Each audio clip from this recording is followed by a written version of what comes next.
So you've now activated hip extension. Get the concept that we're not bending the knee or the ankle beyond 5 to 10 degrees, that it's all coming from here. We add some weight to this now.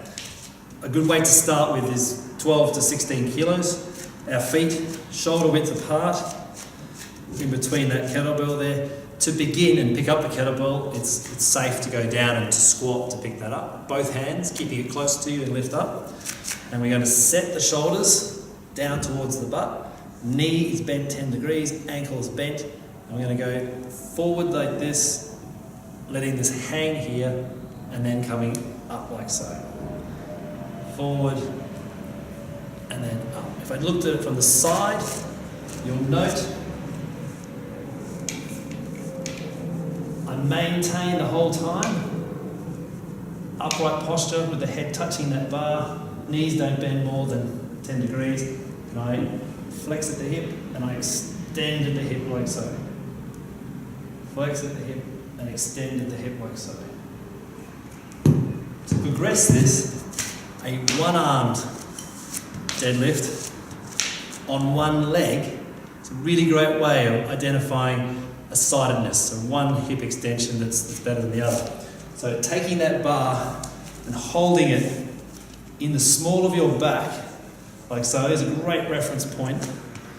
Begin with taking the kettlebell in the opposite hand to the leg you're standing on, and the other leg that you've lifted, it's fine to have that just touching at the toe for balance there. We set that shoulder, look at the knee bending at about 10 degrees, the ankle, and then coming forward like so, and then lifting back up. Looking as we get confident with this to really sort of snap through the hips so we get that body coming up through like that. On the side, that looks like this.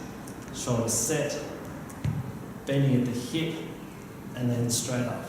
Great cue is for your eyes to look up with this. That'll help line everything up. Some things to avoid is the shoulder sagging like that and doing the exercise. We really want to take this as part of integrating core and upper body as well as hip extension.